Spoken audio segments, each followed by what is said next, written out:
Hey everyone, Techne here with this week's episode of Techne's Talks this Sunday. Yes, still rolling deep with it, right? But we have a very special guest here today, Kyle from Too Much Tech. Ooh, it's going to be a fun one. We're going to be talking about hype and trends as far as peripherals and products and just tech around there. What kind of things are hype and trend? What builds it? Or is it just straight up a good product that deserves that hype and trend? We got a lot of fun stuff to talk about. We got a long one here. We also want to hear from you guys. When we're talking about these different subjects, we want to hear from you guys down in the comments what you think about it, right? Again, these Techne Talks are conversation pieces. We're all just sitting here talking, right? So please spark it down in the comments and let's spark this up. We want to hear what you guys think as well. As far as products I'm using, we're using the Corsair TC60 gaming chair. I believe that's what it's called right here. We are using the Blue Yeti X microphone with my own windscreen.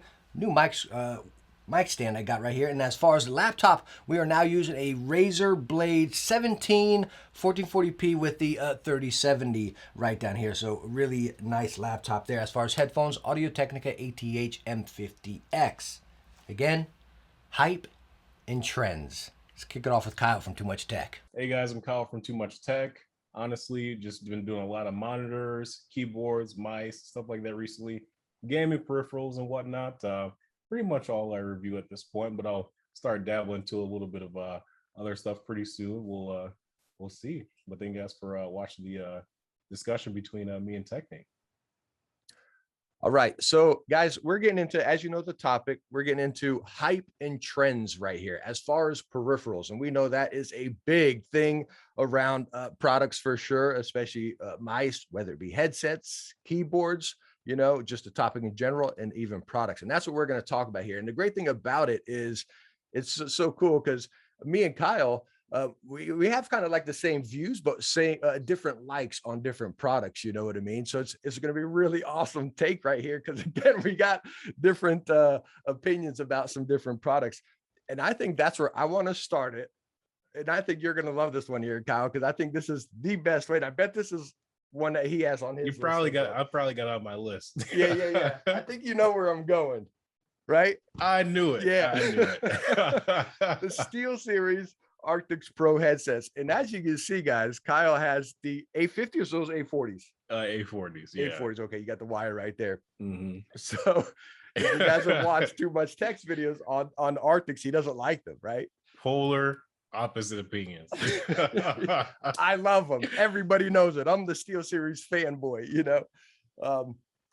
I love the comfort. I love the sound. I love the features. It's just a total value, And when I kind of jump into A50s, I think they're great, or A40s even. I think they're a great headset. They're solid, but they're not very comfortable. They're heavy. The sound is good, but it's not great. It's more gaming headset sound, if we got to go like that range, as I'm bashing your headset here. So let's go that way, Kyle. Let's start right here. Talk about hype and trends. Yeah. The Arctis Pros are a popular headset, even besides not even me talking. A lot of people have them. A lot of streamers.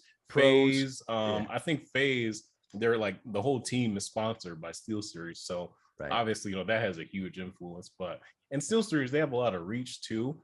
It's just I don't love the current design, so I'm waiting for them to refresh their entire headset design language, because they've been using it for the past maybe 3-4 years or so.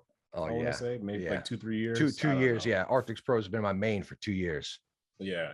So, excuse me. I really want them to refresh the headset design because I think we have completely different shaped or something size heads. Kyle, I know both of us much more hair heads. than me.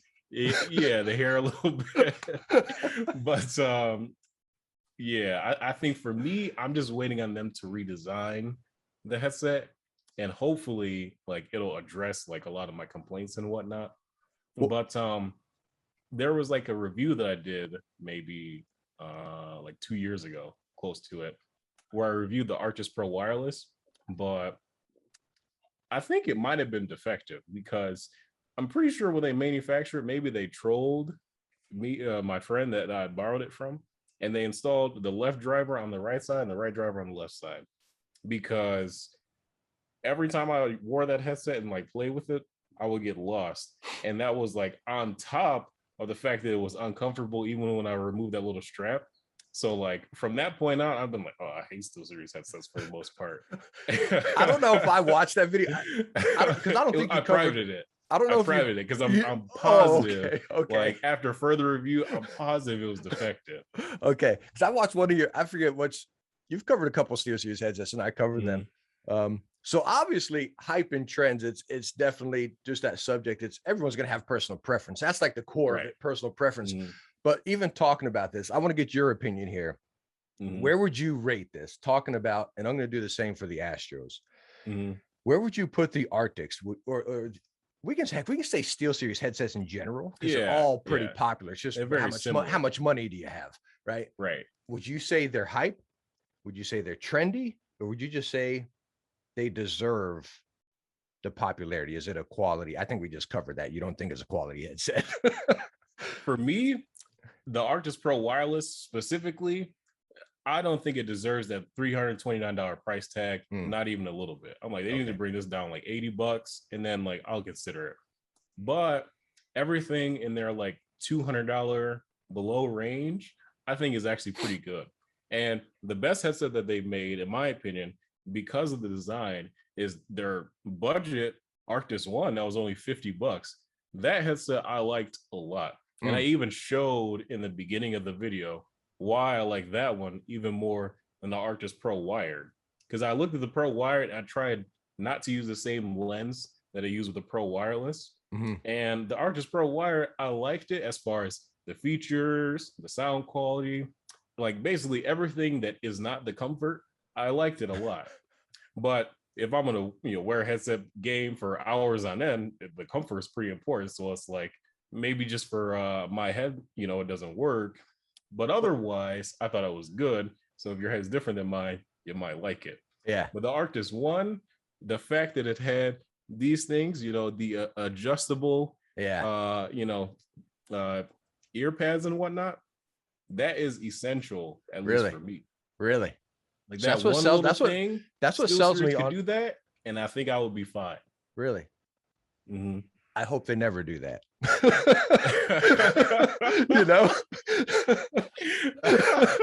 That's what I don't like about the Arctis One. I love the ski band, man. The sound, the features on both. The wired are clearly better than the wireless. I don't want to make this an Arctics topic, but you're hitting my heart, man. I love the comfort on these. And I'm going to go right to, so I think if I'm going to sum this up right, correct me if I'm wrong, you're kind of going more of the hype range on the Arctics, especially the pros. No, because I feel like my problem is probably isolated to just me and maybe a few others like me. Okay. Like I don't think that it's everyone. And I'm pretty sure, like, let's just say somebody like bought it on Amazon. They're like, dude, this thing sucks. It's not comfortable. I'm sure they're just going to return and look for, another option, which I think the SteelSeries do a little bit better in the audio department than the Astros do for being more like well-rounded, because they're fully closed back for the most part. They don't have like an open-ended like headset design. So with those, everything's a little bit more isolated. So like, your bass hits a little bit more boomy, it's a little bit more immersive. Where the Astros are on, like, with the newest generation, there's a little bit more bass. Like, because I use the A40s on the older ones from like 2015, 16, I use those pretty much up until the 2019s came out. So like when I put on the new ones, I noticed like there's a sound improvement that's noticeable. Like there's a little bit more bass and stuff like that, but it's still an open back headset, which gives you that super wide sound stage. The gaming like accuracy is the Astro's strongest like selling factor, really. But it kind of falls flat on his face as far as media consumption if you're not really looking for the clearest audio. So if you're looking for immersive audio, that's where the Astro fails, where I think the SteelSeries picks up. Yeah, I think the SteelSeries, they're definitely prominent. Like my audio technicians, I always compare them to them. They really peaked on each thing, where the highs, the lows. If you dabble with the EQ on it, Arctics out of the head, out of the box are very focused on highs. But if you dabble with the EQ, out of the box experience on Astros, is the bass thumpy? I wouldn't say it's thumpy, but I would say it's does have a fuller. I feel like the mids are a little stronger on Astros, but even besides the sound, I'm going to take my route, my opinion on the Astros, which again is a great headset, guys. I'm not trashing it here. You can check out my A40 video. It was on the top. You know, it was a great headset. A50s are a little different about, but I feel the same way actually about the A40s, the A50s. Yeah, I think Astros started off with hype. Tons of pros used them back in the days. I'm talking back in the days, man. Astros were built like off 10 hype. years ago. This is before Logitech owned them. Before Logitech owned them. Yeah, hype for sure. And I think, I honestly think, again, it's a great headset. So I'm not saying like if you got them, they're trash, but I think they've rolled into trend. That's kind of what I think. And why I say that, again, not saying it's a bad product, but it started, there's no question. You can't deny Astro was built off hype. Pros, 100%. I've tried the MLG, old headsets too, a couple of them. Yeah. And then now it's kind of turned into trend. When I say trend, it's like, you know what you're going to get. You're going to get this great, durable, solid headset. You know what you're getting. So it's kind of rolled into a trend, I kind of think. That's just my opinion. Again, a great headset. I would definitely go A40s over A50s all day long. Even though I prefer wireless over anything. But I think that's how Astros kind of built. You know? And I can agree with that too, because I've tried the older generation A40s, and even though like the build from these compared to the first gen and the second gen is very similar, like it's pretty much identical, just different coat of paint. I'm gonna make a video talking about the newest one, because this one does have some durability issues that I never had with the older versions.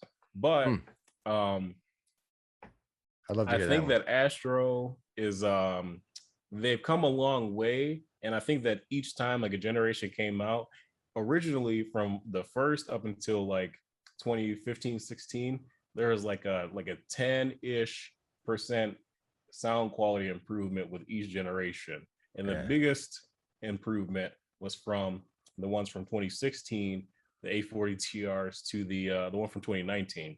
There it was more like a 20-ish% increase, where you got an increase in quality from the headset drivers and an increase in quality from the mix amp. And Astros, if you don't use the mix amp, if you're just like plugging straight into the controller or into your PC, it's kind of like no point in getting them. Like you got to get the mix amp Pro, I think, is my opinion, because that's what makes it really worth it. 100%. Even if you buy the headset first and then you get the mix amp, you know, just because it's like $100 difference is a lot of money. I think that's definitely the true way to use it. And they kind of put you in that ecosystem, and like you get the mix amp, you plug in your PC and your console. Like, oh, this is cool. Yeah, exactly. You get the whole package in one right there. Right. So, I think that it's. So you agree with me on a little bit better. You agree with me on Astros? Is it built off hype, and it's kind of a good trend to a point, though. Yeah, a good trend. Okay. It's a good trend, because I will probably defend this very far when I play games. If I'm trying to play super competitively, I'm using the Astros. I'm not using anything else, because I feel like for some reason just the positioning and the placement, absolutely the best on the Astros, absolutely the best. And I'm sure it's probably due to the semi-open back design, because really no other headsets as far as gaming do that. They're pretty much all closed back, with the Razors, the HyperX, everything. Okay, so I got two things to close the headset, the art this verse. And sorry we went so long on that one, guys. It's seriously, we might have should have ended it on this, because this is seriously, like, this is passion right here, guys. You think we just like cover products? Everyone's asking. Yeah, you all probably, if you've watched Too Much Tech, I know from watching for so long, I know he loves Astros. You know, you all know I love SteelSeries. So it's such a passionate topic. What a way to start it. You know what I mean? So sorry to go so long. And it's such a deep one there. I got two things to end it on here. Again, I say hype, start, trend on those. I agree with you. SteelSeries needs to rehash their headsets. I've said it in many of my videos now. They need to rehash them and go from there. So we're going to end it on the headsets there. Do you want to swing it off with one of yours and then I'll come back with one of mine, or? Yeah. So like the whole mouse sub community. Because we know we have tech, and then we have peripherals. Keyboards, I feel like fits nicely in there, because there's a little bit of spite in keyboards, but it's very isolated and it's easy to avoid it. In my opinion, I think it's easy to like kind of ignore it. We can talk about that a little later. Yeah, that's on the list. That's on the list.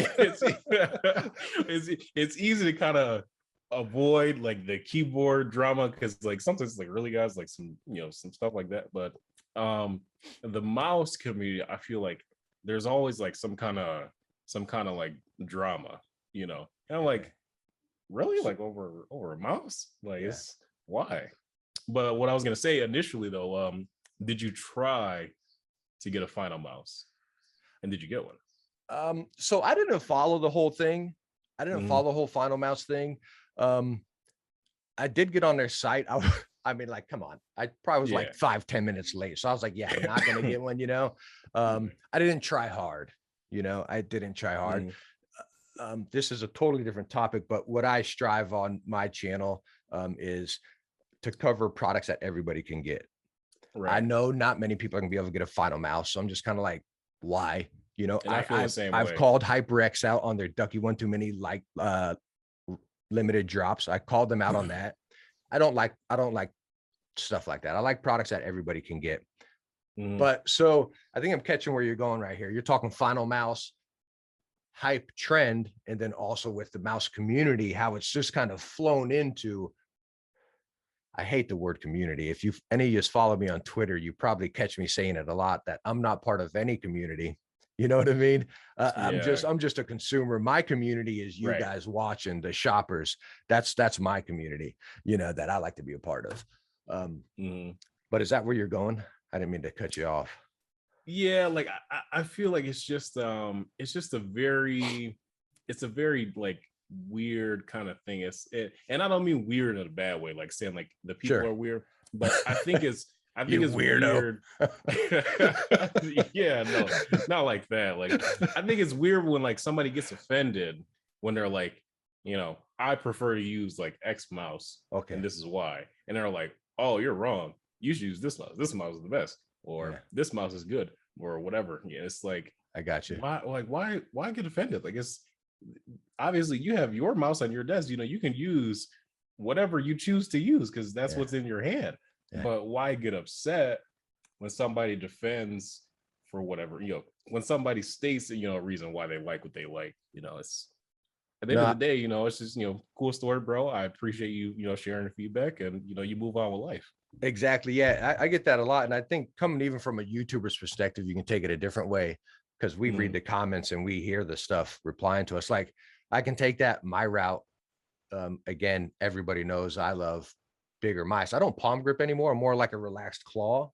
Yeah. Right. So I just kind of like pull it back. It sits in my back there and I kind of rest it. If I want to get fast and flick, I can bring it there still. That's what I do now. I don't really I'm not like, hand engulfing it, but I kind of the same thing.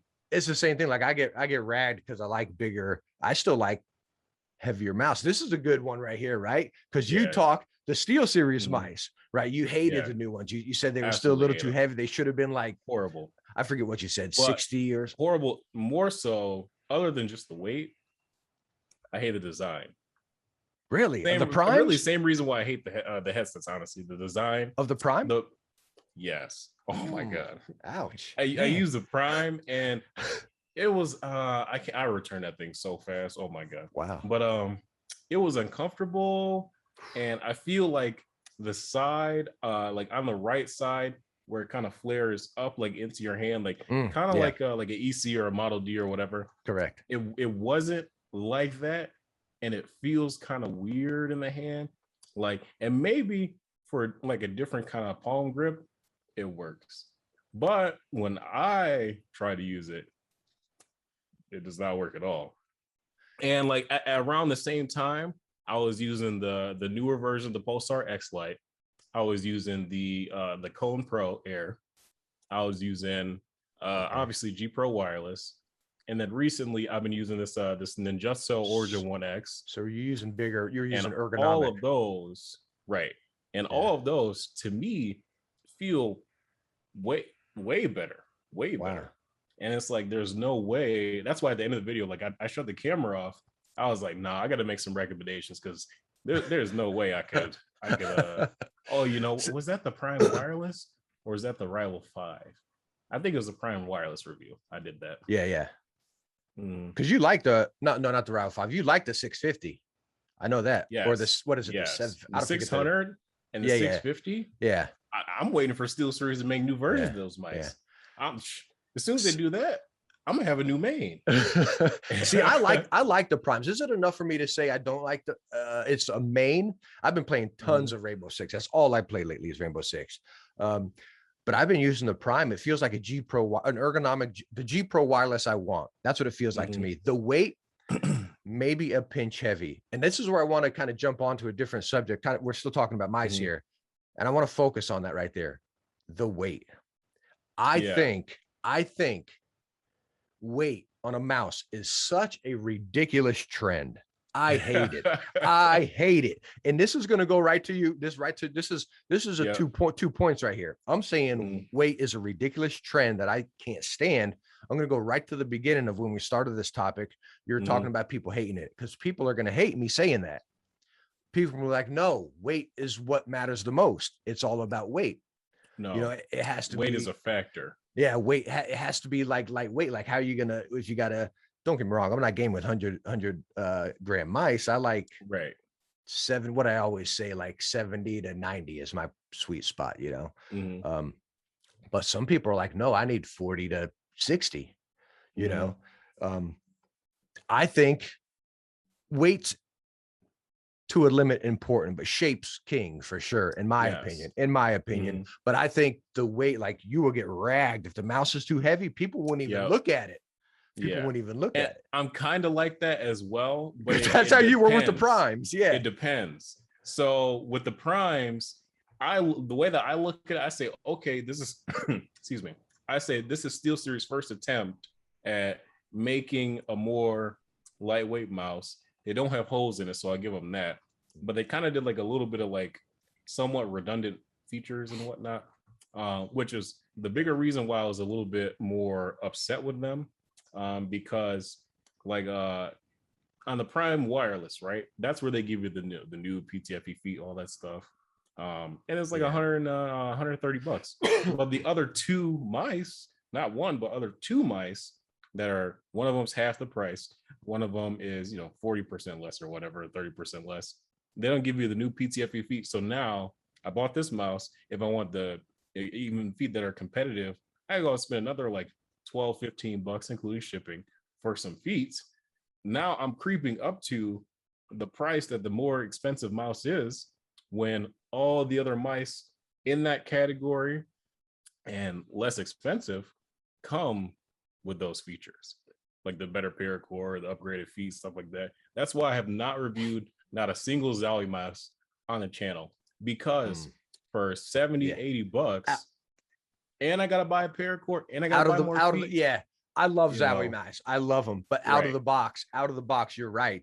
It's not a great, purely because of the pricing structure relative to the value of other things coming out. After you upgrade it, it's not because I hate the shapes. Right. You're right. Exactly.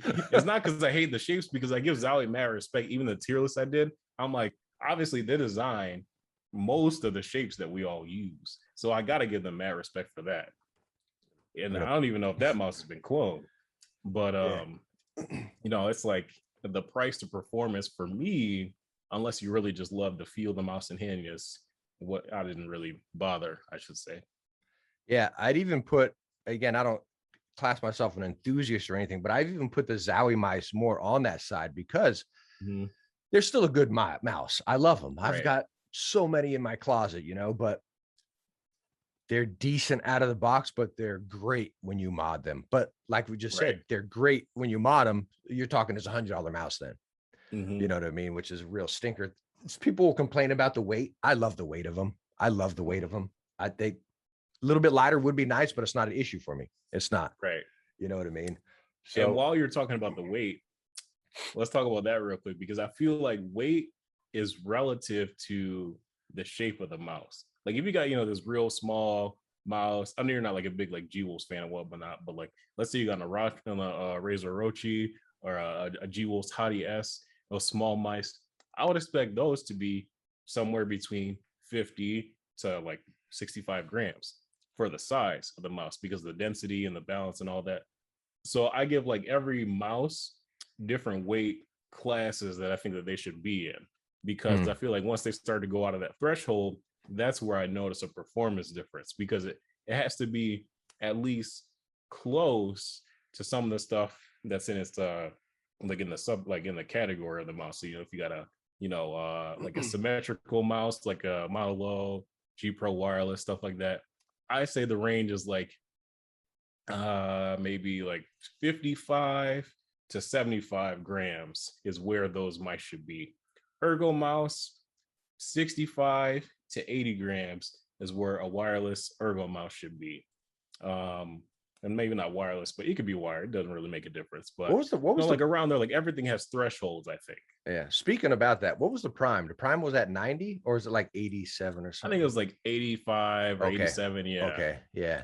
Because you problem I have with the prime, small thing, but I hate the side buttons. They're too small. Oh, I can't stand them. I can't stand them.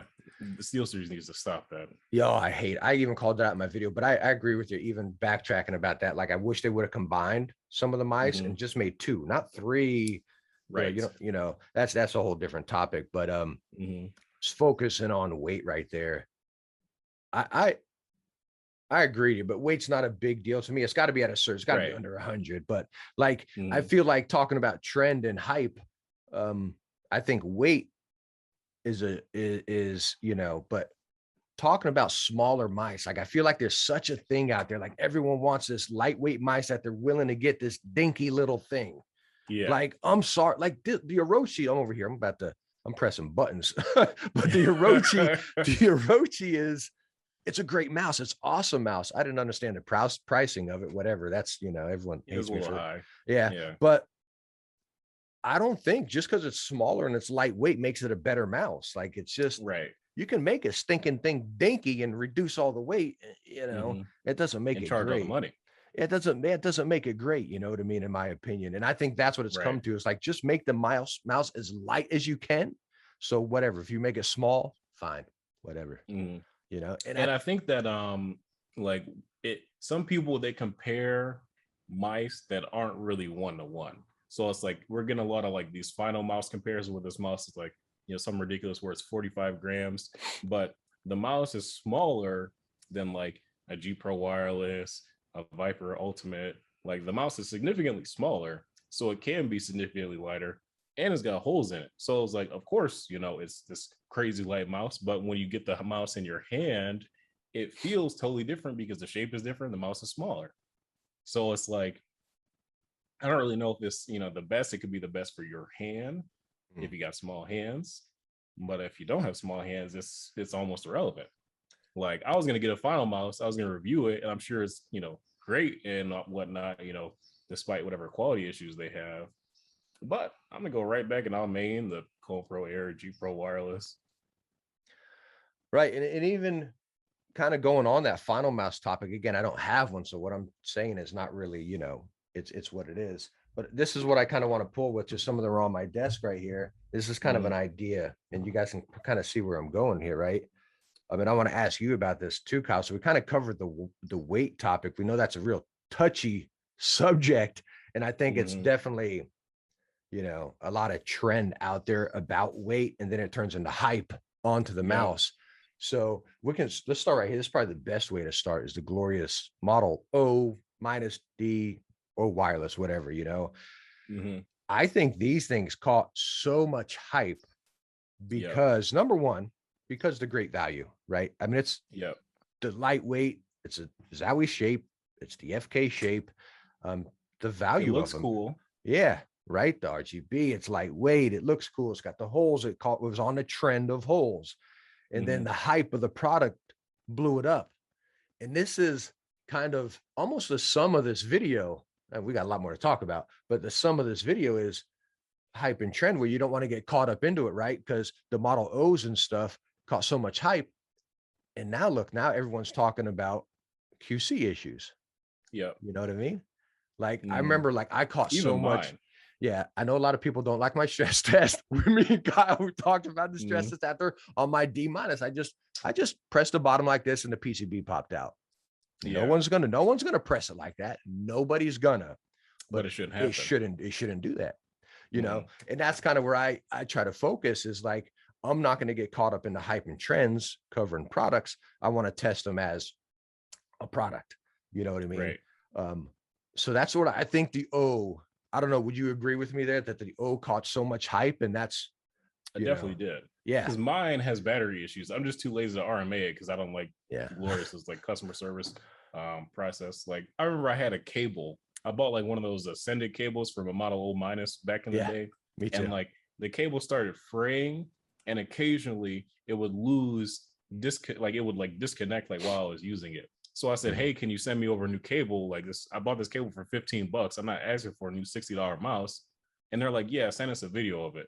I'm like, I sent you pictures of the What did they phrase. seriously? Yeah. Oh, They wow. said, hey, send us a video of it. I sent them pictures of the phrase of the cable. I'm Wow. like, hey, this is the cable that Yeah. has, 2.5 months of use. Ouch. This is what it looks like. And they're like, yeah, send us a video of like the issue happened. I'm like, are you guys, is that a real question? Like, When was this, last year? The cable is disconnecting. It was like, I want to say end of 2019. Because Oh, like okay. the So Santa whenever, cables came out in like October, I want to say. so it's And I early think I days of sent the Glorious. request was in like December. Okay. But Okay. yeah, I was like, nah, I was like, Yeah. that's ridiculous. Like, you want me to wait there with my phone while I'm playing a game, and I'm gonna hope that it disconnects so I can send you a video. Yeah. Yeah, okay. Yeah. And I'm not backing Glorious up here, but I know back then they didn't even have a customer service team.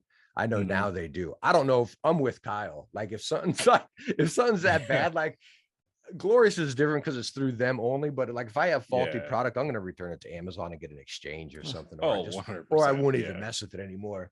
Right. So we're in agreement of the Glorious mice being hype, and it's backed up hype because again, it's an awesome product at a great value. I'm all about products that everybody can Mhm. get, like I stated. Price to performance. Yeah, QCs. We all know that's a different topic. Right. What do you think about the G Pro X, the super light? What do you I think love about it. that? It's a I great love it. mouse, right? Yeah. It's been my main since I got it. Be real here with me. It's your main, right? I Yep. used it a lot, I have, it's been in the box as you can see right here, but I love it. I got my lizard skins on it. Man, I haven't taken this out in so long. Mhm. Ah, I got that's a not charging dock for mine. Oh, that And, that third party one. Yeah. Yeah. I So love it. It's just so nice. Core pads on it. same here. Same here. Great mouse and everything. As you see, I modded it. Hate the side buttons, but if you saw my follow-up video, it had flaws and everything. But Mhm. even talking about this mouse, what do you think? Just even before we talk about it too deep, hype, trend, or just a great product? Both. Both what? Both. Hype and trend and a Both great hype, product? both Or- trend, also great. I should say all three really. Okay. Hype, trend, and great product.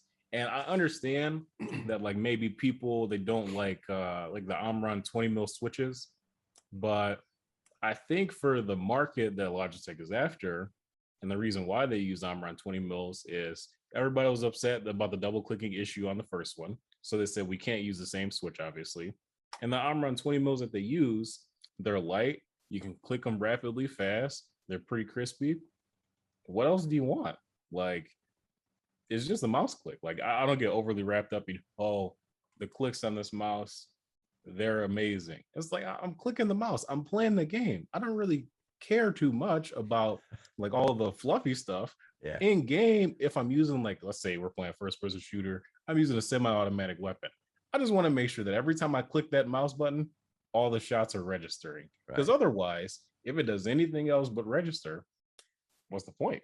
It can sound as great, as many times I'm clicking it, but if I miss, or if I, if one of the clicks gets like stuck because it's too stiff, defeats the whole purpose of playing the game with the tool that you're using. Yeah, on my follow-up video, I did have issues with mine, and that kind of it minor issue. I grip a little bit. I like bigger ergo mice, so I tend to grip my mice a little bit tighter and press down, especially in a heated moment. And anyways, my button started getting weird whenever I press it down. So that kind of makes me want to pull into again hype and trend. The whole focus here, talking about this mouse. It's an expensive mouse. What is $150, right? $150. Okay, Yeah, it's right. expensive as heck.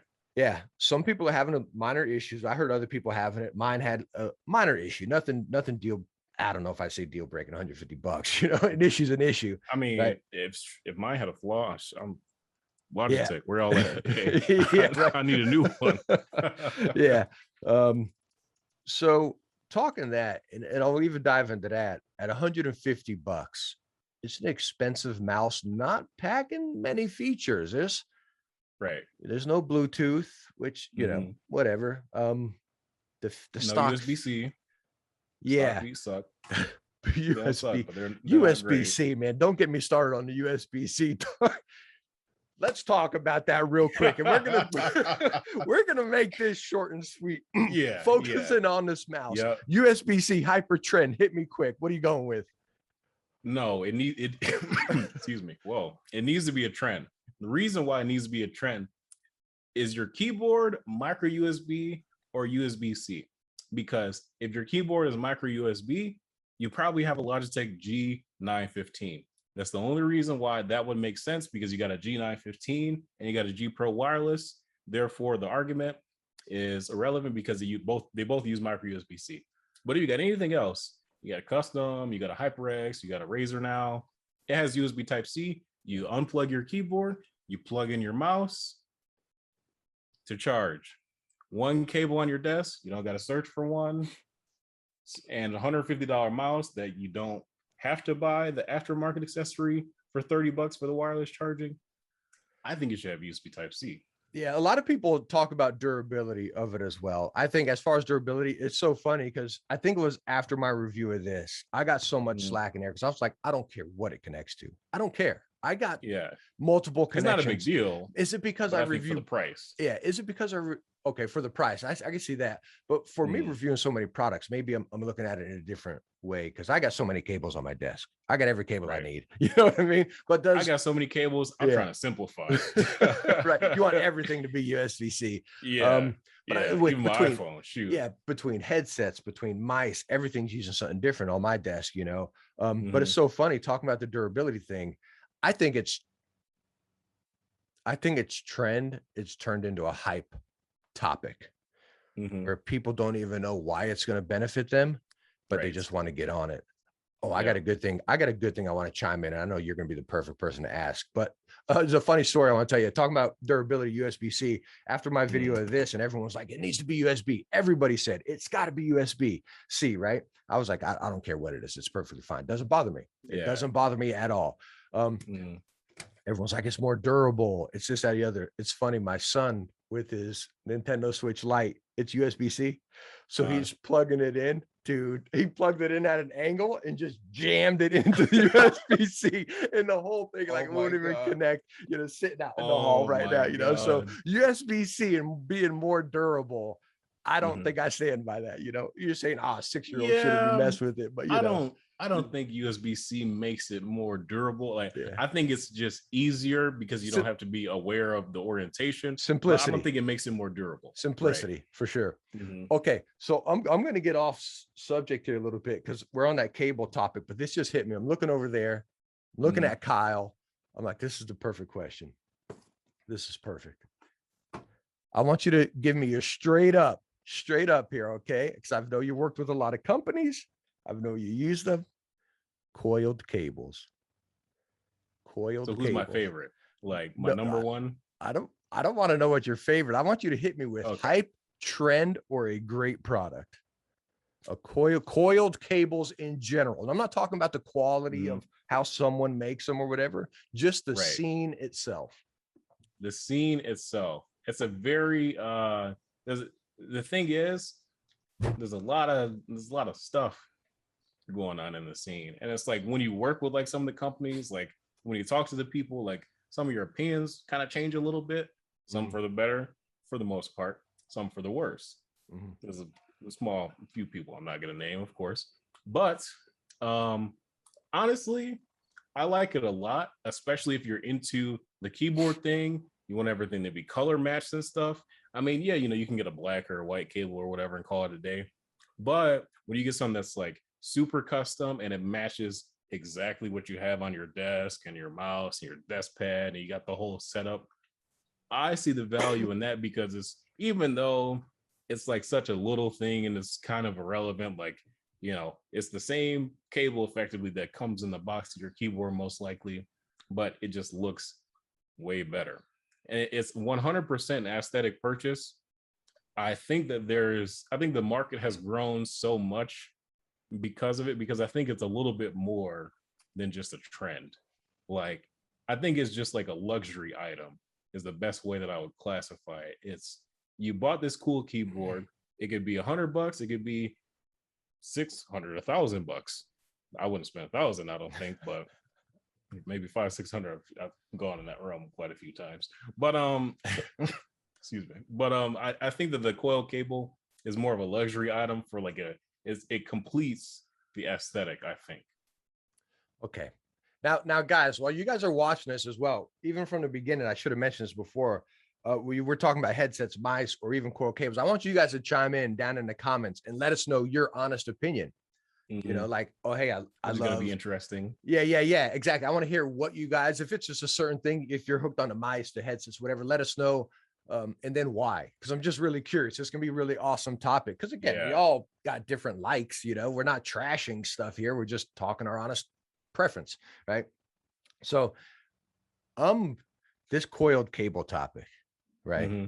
It just fires you up. I can't stand it. Okay. Okay. Let me just cut it to the chase. Okay. Oh my god. I don't blame you though. They're expensive as heck. Yeah. And I've worked with companies. They send me them. I got a bucket full of them. I got some too. Yeah. Yeah. I've got some sitting over there. I got to talk to you about that one you sent me in that company, but oh boy. Yeah. That's a private conversation. But no, I'm not going to call anybody out here. But anyways, that's different. But anyways, so let's talk coiled cables. Why I can't stand it. Number one, they're expensive. You're probably spending 50 to $100, if not more, depending what you get. Okay. It's expensive. We're all on this stinking 60%. I think it's faded away a little bit. The 60% hype. It's still there. Is kind of 65 is filling in, right? Which is good hype. That's our next topic, by the way, guys. That's necessary. Yeah. 60% keyboards were so popular. I think they're still very popular. So I get so many questions.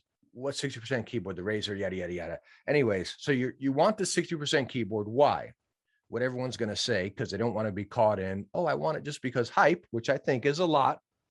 Next topic. I'm getting drifted here. I'm drifting here. I'm drifting. I want to save desk space. That's what you're always going to hear. I want to save desk space. Okay, so you got this tiny keyboard, but let me go get this stinking big, bulky cable. Like what? You just went backwards on me. I don't get it. So it's the aesthetic. Yeah. And when the USB-C port is all the way to the left, it doesn't get in your way. At least for me, it doesn't get in my way. I'm kind of like you, where I tilt my keyboard a little bit too. Yeah. And I don't find that the cable in the Aviator gets in the way. But what I do find is that, let's say I'm using like a GMMK Pro, like anything bigger than like a 75%, and it's got it's kind of big, 75% TKL, full size keyboard especially. Now, like me playing on 800, 1000 DPI, I got this huge desk pad, and I've found like my comfortable position to game in. If I smack my mouse over and into the keyboard, which on a not 75%, but on a TKL usually is where I notice it. It's like, okay, I see why I switched to the smaller keyboard, and that's part of the reason why I've improved in game, I would say. Yeah. See, with me and quote, like my gaming desk is probably as big as, and you guys can't even see we can see most of it. It's probably this big. I got a lot of space, right? My monitors and my keyboards cocked aside. I pretty much always use TKL or 65% Maya Pros. So I got my mice. I don't ever hit my keyboard anymore, right? But I have an amp, usually 2 amps. I dabble with a couple. I got 2 amps over here, my Elgato, my keyboard, my mouse, right? And then you got this big gigantic coil cable. It's just like I don't get it. It's just this is what I do like about coil cables when you have the swappable thing.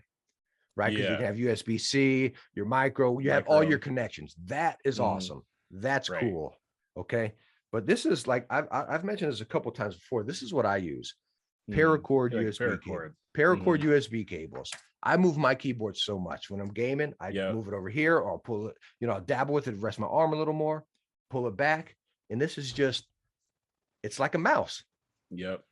Like, and that's what throws me off is like, I mean, it looks cool. It's aesthetic. I don't know how well y'all can see it here, but it's just Mhm. like a paracord. It looks cool. You can get it in different styles. Why isn't like this makes in my, mind, this makes more logical sense than a coiled cable. So recently, I've got sent like a couple straight aviator cables, and I like Yes. those as well. So I think that if you don't love the coil, but you still want the aesthetic properties, the easy solution I would say is just either get a straight cable or just get a straight cable with an aviator if you want the aviator look and the functionality, and you get the multiple ends and stuff. Because I even have like some.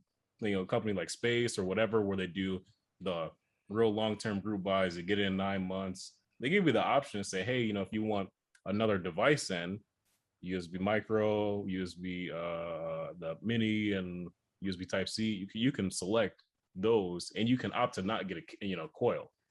Yeah. So you still have the option to get a custom cable without getting the Yeah, I coil. know through Dream Cables as well. I believe it's Dream Cables, and you can pick how long you want your coil. I think how Mhm. big now. So Yep. there's a lot of different things, but even I got some straight aviator where they got the text flex around them or whatever, Yep. and then the attach, but still, then it's just like it's this firm wire that just can't move, It's like more stiff, right? it's there, man. It's like wireless, I don't know, man. I don't know. I don't You got like the coil. wireless keyboard you never even knew you wanted. Yeah, like I don't get Yeah. it. Like, how is Mhm. that so popular and that is like non-existent? One word: it's the aesthetics. That's it. That Man. literally that's Crazy. it. Yeah. 100% hype right there, guys. 100. Yes. Hype Yes. and trend. Luxury item. Hype and trendy. trend. Yeah. Yes. 100%. Okay, Mhm. good. Yes. Whew, that one, you guys don't understand. That's a big one on me. Oh yeah, All right. it's 100% hype and trend, everything. Instagram likes, Reddit posts, Yeah. all that. Yeah. Mhm. Okay. So I think this, correct me if you got something else different, Kyle, because I don't want to, well, we just covered, anything else you want to touch on the mouse? I think we pretty much covered a lot of No, mouse. I think I'm mice. good. Yeah, I think we But covered that. I got a couple things. I think I will little spicy. Oh, I like spicy. Technically like spicy. Mhm. Okay. Your mic cut out a little bit though, right there. It's Oh, good. did It's it? back though. Okay. But so because I know you work with them a lot, you might know where I'm going with this. Oh, But hold on. Okay, this might go to a place I don't want to go because it's going to get really. Go ahead and keep rolling. we'll set a time limit on it. Well, 3.5 minutes. Okay. 3.5 minutes. I got you. But how do you feel about the whole HK gaming situation? I knew it. Yeah. Excuse me. But okay. I know because like I'm not gonna say I'm a part of the keyboard community and stuff, but like I understand, the art, these people, they took a lot of time, they picked the color palettes, they designed the artists and keycaps and stuff like that. Okay. I fully understand that, and I do think that people obviously should be paid for their work. At the same time, when a company goes and literally copies it to large extent without speaking to the designer, providing credit, providing compensation, that kind of makes me a little bit upset, because I look at it, okay, if I was in that person's shoes, I'd probably be kind of upset too. But less that, more so them, the way that they handle their social interactions. Their socials, yeah. Is I'm not gonna get real specific, but that to me was really even worse than what they're doing as far as like selling their products, because that's, I think it's two separate discussions. I'm more so talking about the social interactions. Okay, I'm going to talk. And so guys, we're going to roll right into keyboard topic here because we got a lot to talk about keyboards as well. It's almost just like almost rolling It's into spicy. it. It's almost as spicy as the mouse community. You know what I mean? Right. The word community is so, and this is It's great. such a stinger. Like it's It like you really say is, and I community, hate you're it. like, Yeah, no, I hate it, you know, because it doesn't make other people feel welcome, you know. right. I hate that, you know, because I want everybody, if you're using a Razer keyboard, I want you to feel like, hey, you got an awesome mechanical keyboard. Right. I don't care if I don't like it. You still got your Mhm. keyboard that you like, you know what I mean? But Right. anyway, we're going to dive into that. So let's talk this HK gaming thing. I'm going to be straight with you, Kyle. I've worked with Mhm. them a lot. Yeah. I love their products. Mhm. That's not just me. You can pull up Amazon right now and look at their There's a lot of reviews. sales. Every review is 4.5 to 5 stars. They Mhm. sell good products that Right. everybody can get. Just like in the beginning, what I stated, that's what I strive for. So I Mhm. love the business aspect. Okay. Let's go even deeper. And I've worked with them a lot, right? Mhm. I made a video about this topic, by the way, but I did not post it because okay, and I'm not going to post it because I thought about it. I get myself in trouble kind of being a vocal sometimes, and I've learned this year to tone myself down a little bit, right? So anyways, I'm not part of the keyboard community, right? I don't Mm. any community, right? So anyways, with the HK thing, their socials, I'm 100% with you. And I talked to them about it, HK directly. I said, your guys' social approach is, and I've been like that before. I just get on my rants on social and I just say what I want to say. And I've learned to kind of tone it down a bit. Mhm. And I think they need to do that a lot. I agree with you 100%. Like, just who cares what they're going to say? You know, if I get Right. on Reddit and if I look up Techne on Reddit, people trash me on there. They trash my thumbnails. They trash how giddy and excited I am in my videos. You know, they say, who's this dude? He's like, you know, like I'm smiling too much or something. Like, what the? Like, you're There's making nothing fun wrong of me with that. because I'm smiling, you know? Yeah. So anyways, just that, like, and I can get on there and get hooked into it. I'm like, wow, man, let me just reply to this. But I don't. And I think Right. HK takes the route of replying to it, which I think they shouldn't. Mhm. Whatever, let them say what they want Because to I say. feel like as an individual, as a person, when you're representing yourself, I feel like that's fine, you know, because like to some extent you can be like, oh, you know, I'm a person. I'm not gonna take, you know, if it's garbage, mistreatment, whatever, you know, get made of, you know, that I can understand to a point. But as a company, when you're representing the company and you're on the brand. company's account, Yeah. I don't think you can do the same thing. It may seem like a double standard, but it's like you got to remember, as a company, you represent more than just the social media rep getting upset. You know, it's like if Logitech, if Razer, SteelSeries, if a retail store, if they were doing the same thing, you know, we'd be tearing them apart. Exactly. You know? I agree with it both ways. Like, even us as people, you got to watch what you, especially as a YouTuber or a influencer, you got to watch what personality. You say. Yeah, you got to watch what you say. And I believe in watch what you say to an extent. I don't say shut your mouth on everything. Have facts in line. Have facts in line. I'm all about facts, baby. I love them. You know, and that can bring us right into gotta be some accuracy to it. Exactly. And that can bring us right into, some people may know about it. If not, you can look it up. I'm not going to dive into it. We're not going to dive into that here, but you can see what happened on socials. I don't think there is a right party on that, in my opinion. The initiating where it started was bad. How it was replied to was bad on both parties. Yeah. How they responded to it and said how they were going to take action. I don't see any. They don't know how old we are behind the screen. Right. Okay. They don't know that. They don't know who this is. Some dude with a screen name. That's what you are. It's not, here's my birthday, here's this, that, or the other. Exactly. No matter what your age is, no matter whatever, if you're under 18, doesn't give you the right to have diarrhea mouth online and say everything you want. You better be able to be responsible for your actions and be able to say, okay, I said that. Because if it's not you, it's going to be your parents. Right. I'd hate to say it and I hate to put it out there. I got to calm myself. Just like I said with the company, yeah, it affects more exactly that person. It's more than just a Twitter account or the Reddit account. It's the company. It's more than your video you're making. Like, I don't know about you. Let's go this route. I don't know about you, Kyle. We're jumping way off. I'll tell you, this gets me heated here. Is your channel protected, your YouTube channel, or is it just a channel? It is now. My channel's an LLC, Mm-hmm. and it's been since the day I started. It's been LLC, whole trademark thing, everything. Yeah, exactly. Mm-hmm. I've even umbrella protection or a little. That's really dependent on how much you have. But again, an LLC, it's kind of like, okay, whatever. I'll shut it down. Right.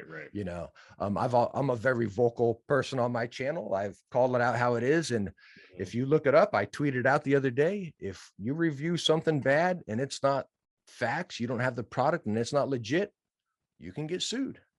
Yep. You can get sued by Razer. Making false claims. Yeah. Whatever it is. If I say something wrong about this product, that's bad. They can come after you. So as far as the HK gaming thing, the social stuff, I'm with you. They need to tone it down. Both parties should have toned it down. But yes, HK gaming, they need to stop replying to their people on the socials, right? Just make the great products. Diving deeper, let's dive into the keycaps that you just talked about. I stinking love them. I love the Yunzi caps I covered, which are copies as well. Right, $50, awesome case. What a stinking value! Like, come on. I will say those Bliss keycaps that they had, like the kind that looked like the SA Bliss, even though they weren't like a 1-to-1 copy of the colors, which is another thing I want to like get into real briefly. That set in particular, I liked it quite a bit because the profile was different. It's that ASA, which is it's just like SA profile, but it was a different material. It wasn't ABS because I hate ABS SA. It was PBT. Feel of it, quality of product, absolutely great. The color scheme was different than where it took inspiration from. That I appreciated a lot about that set. And I thought the quality, like you said, like the experience when you get out of the box and everything, it was great. Awesome. It was great. And for the price, $50-$60, can't beat it. Yeah, can't beat it. Absolutely. And I go the same route with the HKs. I've got a set of every single one out in my room, right? And I got them on. You know what? Actually, oh no, I don't have it anymore. Anyways, I got it on one of my Maya Pros. They're red and white keycaps. They're great keycaps, cherry profile and everything, right? Great value. Do they copy other people's designs? Yeah. Are they the only one copying people's designs? No. Epo Maker, Yunzi, HK Gaming, tons of other ones out there. There's people you can find Chinese, this. Yeah, you can find this exact set on this Maya Pro from Varmillo. You can find the exact set for like $30. Yep. It's not just HK. So you got to just HK. Yeah. So again, I think the whole thing about that is like, let's look at the big picture before you start trashing one company. You're trashing an industry. It's what it is. It's going to happen. You're Jim Bob Joe that made this design. It's not protected. It's not copyrighted. It's not trademarked. What everyone hates to say, it sucks to hear it, but it's free taken, man. It's free taken. That's just the way the world is. I think what everybody's looking for, they're looking for a company to be the example. I think that's what everybody wants to happen, and I doubt it's going to happen because that's just not the way business works. What I think it is the community. Yes. Okay. It's such a trendy topic right now, keyboards in general. And everybody wants to feel part of something. It's such a trendy topic. So we want to be, this is mine. Don't mess with my thing. Right. You know what I mean? This is ours here. This is our community. So we're going to get you know what I mean? But again, it's everything. Like when I go to Walmart, if I got Ragu over here for $1.99 and I got great value for 98 cents, and it's the same thing as far as ingredients and everything. Well, are they copying Ragu? The cereal, the Lucky Charms. You got the one here, but these guys right here, just about the same thing. The box even almost looks the same. You know what I mean? Yeah. Like it's you got Lucky Charms, you got Magical Charms. Exactly. But that goes to everything. That goes to glasses, mice, everything, shoes, shirts. It's not just keyboards. It's a trendy topic exploding on that. So is it cool then where I think they push the line is taking a name. Okay. Taking a name of that's pushing the line, taking the designs. I high five. It's understandable. I get it. you gotta sell the, make the margins and whatnot. But once they kind of copy the name, they're like, yeah, we got you. That I think is where the line should be drawn. I agree. But copying colors, designs, even the modifiers, I don't care. I'm fine with that. As someone that's not in the community, you're more in the community of custom keyboards than even me. I've built customs. I got some pending. I love it, but I'm not, again, in the community. Kyle's more into that than me. So that's why we get these great two different takes here. But I seriously think all of that is straight community. I will recommend HK Gaming and Yunsi keycaps to this day. I think they're great because I'm sorry, man, not everybody can buy $150 set of keycaps. So what about poor little Jimmy that wants to update his keyboard and get a nice set of keycaps for $50? Like, give him the option. It's awesome to have that out there, Right. And excuse me, I will say, it's an expensive hobby. Like, it's ridiculous. Let's say you're not like us. You're not content creators. You're not trying to collect everything, have, match a million different aesthetics. Let's say you just want to build one. So, okay, so you buy a nice custom keyboard. Like, you don't do like a crazy group buy or whatever. You just go to KVD Fans or Drop or whatever. It's going to run you $200-$250 at the low end. At the low end, if you get something kind of nice. $200-$250. Then another, $60 for switches. You got to buy all the stuff if you want to mod them and whatnot. So that's another $50-$60. And then you get to the keycaps.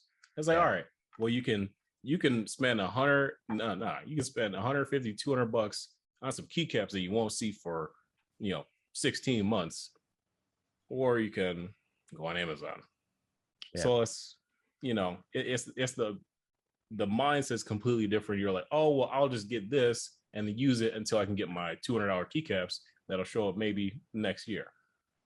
And it's, it, to me, I understand it, but it also is not the best mentality. It's like you're trusting this company to hold on to all this money for X amount of time, which in reality is very far outside of your credit card company's refund policy if you happen to not get your product fulfilled, which that part of it, I have the biggest problem with, because it's, you want us to trust you with all this money for so long, and I'm not protecting myself.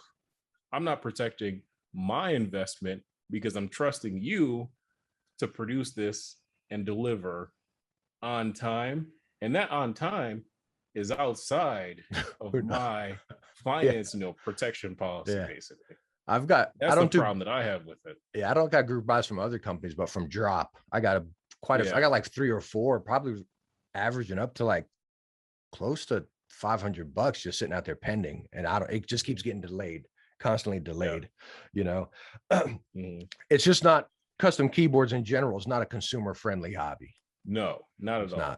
It's a hype. It's a very trendy topic right now. Lots of hype around it, going from coiled cables to keycaps to whatever. It's a very trendy, hyped up, all that route around, but it's not consumer friendly at all. Like Kyle was talking about being a $200 keyboard. I believe these are HK Gaming keycaps, by the way, right here. This is just like the same one I built you, by the way. Nice case and everything. I forget what that averaged up to, maybe 220, somewhere right around there, right at the low 200s, if not right at 200, awesome board. But still, you're talking $200. Go buy a Razer or something, or Logitech or whatever, you're getting $100. You know what I mean? You really are. And that's how much I got this one too. I forget how much did you spend on the one you made me, Kyle? If we don't include the cable, I want to say it was like right around 250 or so. 250.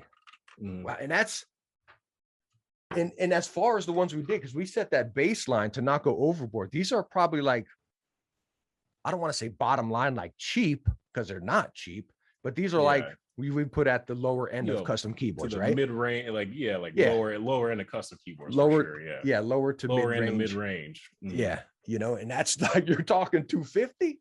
Like, yikes! Right. It's still a lot of money. Like, it's not a throwaway. It's not 40, 50, $60. Hey, I spent it on a keyboard. Hey, if I don't like it and I decide to keep it, or I'm past the return policy, whatever. No. This is $200 to $250 of stuff that's going to take 3 weeks to deliver. That chances are, even if it doesn't work out, you're not going to return it because it's going to be so much of a hassle to try to return and get your money back. It's not Amazon, so you're not going to get all your money back. Even if you drive to UPS to try to ship all the stuff back, it's got to go to different places. So like really, it's a one and done type situation. You're not getting that money back. Yeah. So like I said, I think the whole thing, and this was, like I said, with this being such a good topic, this is even just like the mice community or the trends, the lightweight and everything like that. I think the keyboard thing is even seriously in there as far as what it should be, what you should have, even going into keycaps. If we go that far and dive that far, it's whereas, there's so much community involved, but we got to remember the average Joe, average consumer, I think. Right. Which I think, and I think that's where, like you said, the Maya Pro, because now that I have the Maya Pro that I wanted, best board, this one you can get like for the price, that flare. I love it. I haven't reviewed it yet because I haven't had time, but I'm working on it for July. I love that board. What switches you got? Sakura? That is still in stock. I think I got the Rose ones. Yeah, listen to this, guys. This is stock. It's so good, and it feels amazing. It looks great. Like for $150. Yeah, that's it. And when I got it, even though I had like custom stuff, I used that thing for a month. Didn't really want to swap it out. Yeah, that's talking about the not being consumer friendly with custom boards and a lot of hype and trend around it. It's good hype and trend because it's a quality product again, right? It's quality product. But this is where I think the keyboard space should get to, right? Yes. You've got a custom vibe, you got personality to it, you got different stuff, you got great switches, you got great build, you got a great price. This is where the keyboard world should be. You know what I mean? Absolutely. 100%. And that's where we would want Logitech, Razer, SteelSeries, like in that direction with their own spin, their own take of it, is where I think the keyboard community should go. Like Razer with their opto mechanical, whatever the heck, and their mechanical switches. Don't make me. Those suck. But I digress. SteelSeries with their SteelSeries with their better Omni points and their horrible keycaps, they need to go to that direction as well. Logitech, they're kind of like Razer, but they also have a Hot Swap G Pro. So I feel like they could do a much better job. I probably got some stuff going on in the background. I got to close this window in a second. But Logitech, I think they have a lot of room for improvement. But I think if they take the Maya Pro as an example and they do their own take of it, they could do an absolutely killer job. All the companies, really. All of them. Yeah, I agree. And I think, it's just two ways you take it. Like, I wonder, like, why doesn't Logitech or SteelSeries do, like, bring it around like that? Yeah, not even so much because Razer just came out that one and I stinking love it. I've been maining it. That one is cool. Black Widow Mini, I've been maining it. The switches are awesome. They're like Razer yellow, so speed silvers, but with silent dampeners on them. Stinking love it. Wireless as well. And I see them getting there slowly. So I don't know, is it like they don't want to, or is it like, hey, they got to produce so many of these products, so they can't take a risk? They probably can't split up their production line so much because I'm sure to do each product line and for the volume that they probably sell, that we get a tiny little 0.001% snippet look like our Amazon sales and stuff. We get like a very, very tiny snippet. Yeah. They probably produce like so much of this stuff between Razer, Logitech, SteelSeries. They probably produce so much. It's insane. Like, it's probably mind-boggling for us to be like, you guys produce all these keyboards and you sell X amount of units a year. That's insane. Yeah, you got to think Walmart, Best Buy, Amazon, all third-party, different retailers in different countries and stuff, and you kind of take it like we all, even myself included, like, why doesn't SteelSeries do this? Why doesn't Razer do this? Why doesn't Logitech do this? Like you stated, with this one being out of stock, sometimes they're out of stock. All of the Maya Pros, they're out of stock a lot. Custom keyboard stuff, switches, bam, they're out of stock because they only make a limited amount, an amount they know will sell. Logitech and Razer and all them, they're going to make tons so everybody has them, which is what I like. So it's kind of like, it's the two evils. Yeah. Pick which side of the fence you want to be on when you're making a purchase. But ultimately, if one isn't available and you got a product need that you need to fulfill, you got to have some options. Yeah. Let me, before I dive in, because I want to talk about this as well, but I want to backtrack a little bit. And I want your honest take, because again, we take two different routes there as far as the HK thing. I think that whole topic has blown up and turned into a hyped up product, or not hyped up product, hyped up topic, because so many people don't even know the backstory. So many people never use the products. They just read about the short snippet on Twitter or something and then blow up about it. They don't know everything around there. And I can't stand that. I can't stand internet hype, and I can't stand internet trends. I hate it. I can't stand it. That's why I'm someone that, like, I'll read behind the lines of everything before I even reply to something, you know, and I think that's what a lot of people should do. So talking about the HK thing, I think it's wrong in both ways for sure. But it's also a hyped up topic that if you're looking at or pursuing it, make sure you read the whole picture, picture, you know, look at the whole picture.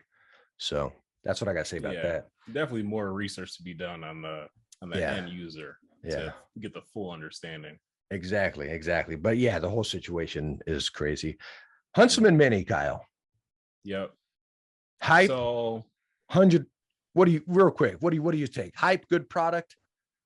So Huntsman Mini, I think, is a good product if you get the red switches. Those razor purples. A good product. Opinion, Did you just let me tell you why? Okay, let me tell you why. Okay. Let me tell you why.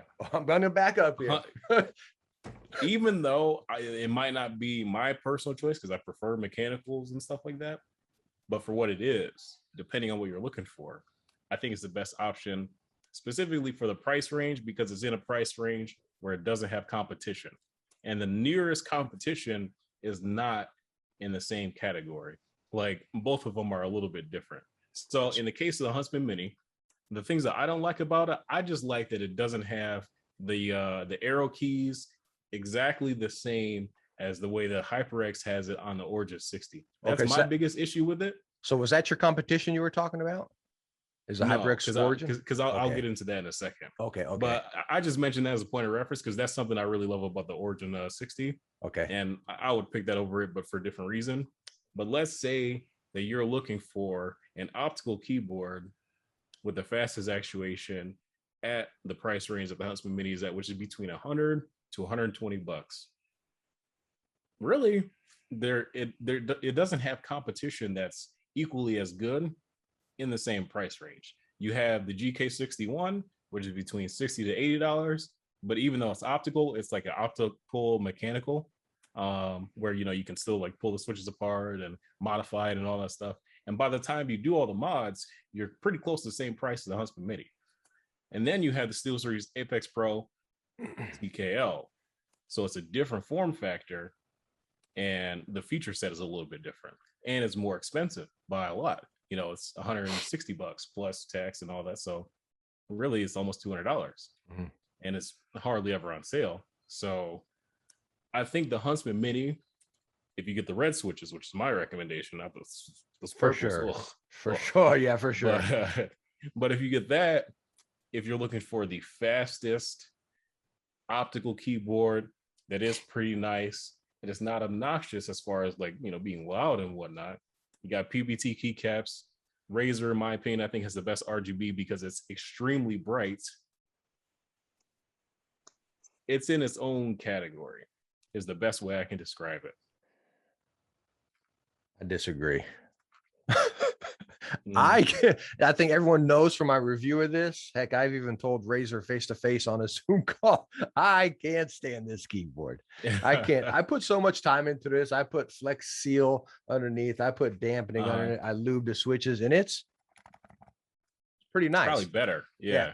Because I didn't do all that. The stabilizers don't rattle anymore because there's stabilizers on every single switch. That's the worst thing about it. Which I hate. That's the worst thing about it. That's the worst thing about it. Is because every key press you hear that rattling, even though the V2 switches got the dampeners, which are much nicer, guys, much nicer. Yeah.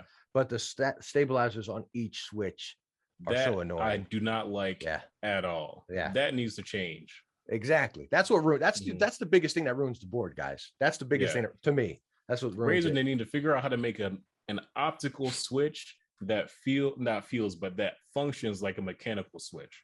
Because the crap that they have now, where you have a stabilizer on each key, is a waste of time if you want to mod the board. Like how many hours you spend doing that? Like 2-3 hours? Yeah, at least.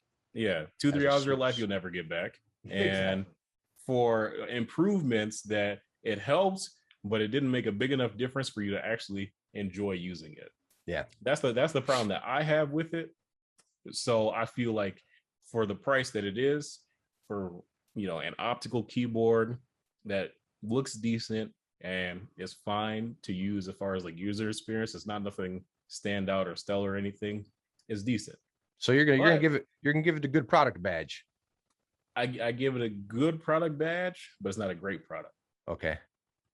And I only give it a good product badge because it's in a category of its own in terms of the price range, and it doesn't have any direct competition that improves on really any of the features. Because again, the Apex Pro TKL, again, they don't have a 65%, they don't have a 60%. I really think they only need to make a 65% and have it be like 100, and like if it's 130, 140 bucks, it's like, dude, spend the extra 30, 40 bucks over the Razer, much better keyboard, as long as it has PVT keycaps. And it's a much better keyboard. But SteelSeries hasn't done that yet. Yeah. And hopefully, I don't know if they will or won't, but hopefully you talk to them. Hopefully they do. Yeah, I think SteelSeries is still rolling off the hype of the Apex Pro. 100%. And it's, as you think of a company, it's kind of like, even with their headsets, backtracking there, it's like they sell. Why remake it? Why remake it? People are still buying it. I don't know. It's us as reviewers, especially, I'm sure even as just consumers, we want to see fresh stuff. But they're, as a company, they're like, heck, we're making bank. Why change it? And they're shrinking that initial investment and percentage to profit. They're shrinking that so much. They're like, we're going to get that down to 1%. Yeah. They're just making bank. So they're just sitting back, we're not working. But the Huntsman Mini, I think it's a lot of hype. Even from the very beginning, there was a lot of hype around it. I think I'll stick with Kyle. I'll say it's a good product. Like if you buy one of these, I'm not gonna be like, oh man, you got a piece of junk keyboard. Not at all. It's PBT keycaps, right? It's cool features packed in it. I don't like 60%. I think there's a lot of 60% hype involved in this as well.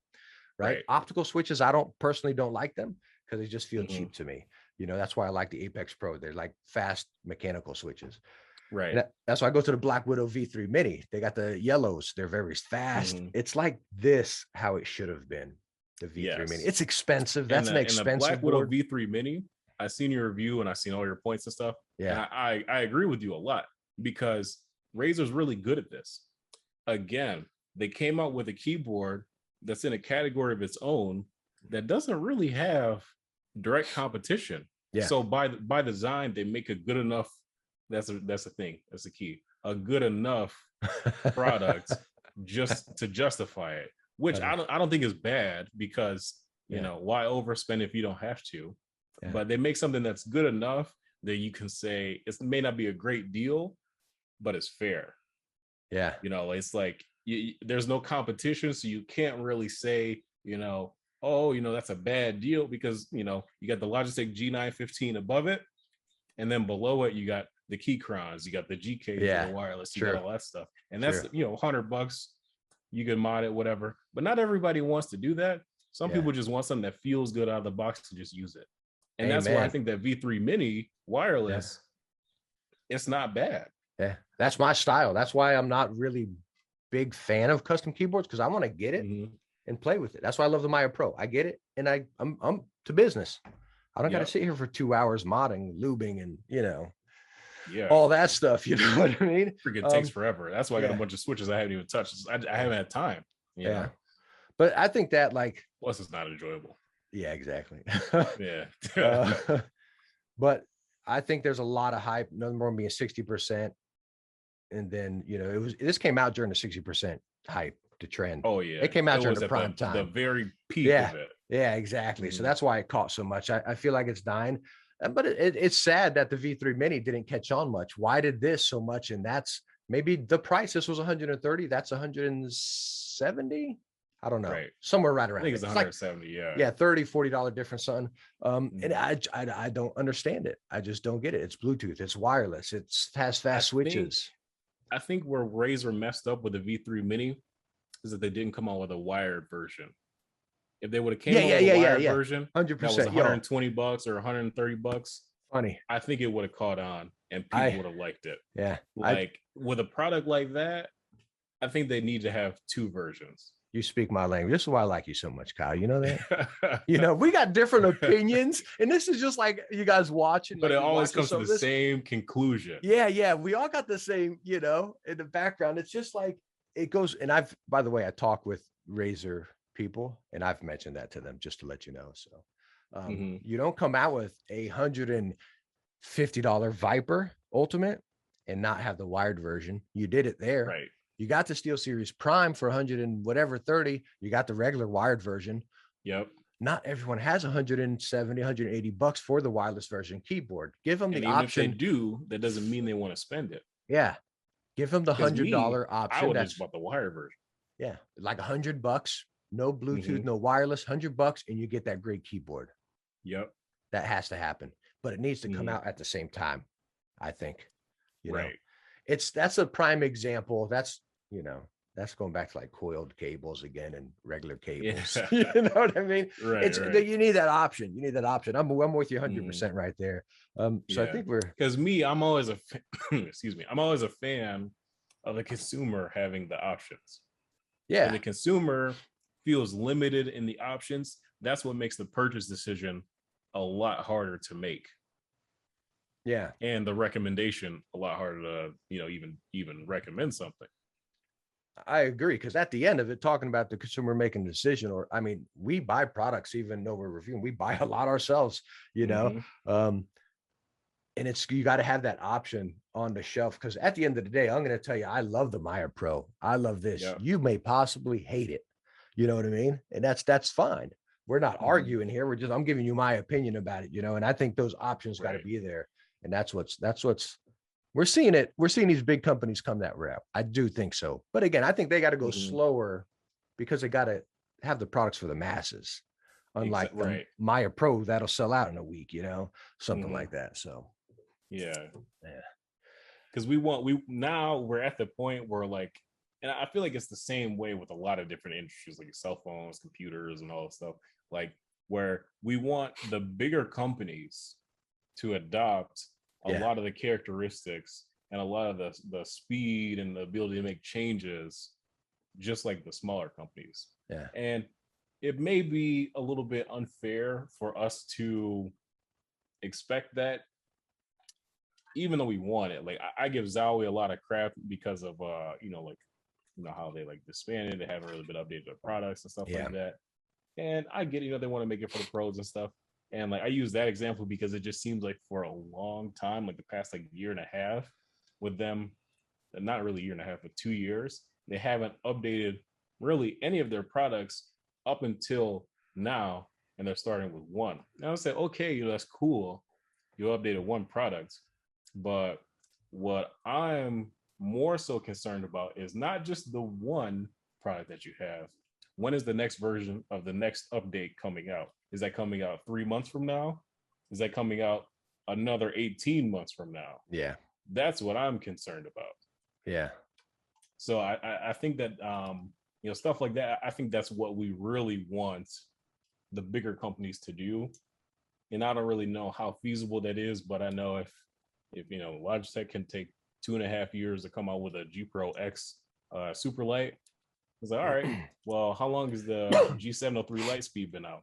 When is that super light coming out? Yeah. Yeah. And a perfect example of that just right here is Razer. Like we see Razer doing so much, right? And the thing we always want to say, or the thing you always hear is, well, they're listening to the community, right? I hate the word community, especially in peripherals, right? But yet Razer, all these companies listen. They all watch our videos too, right?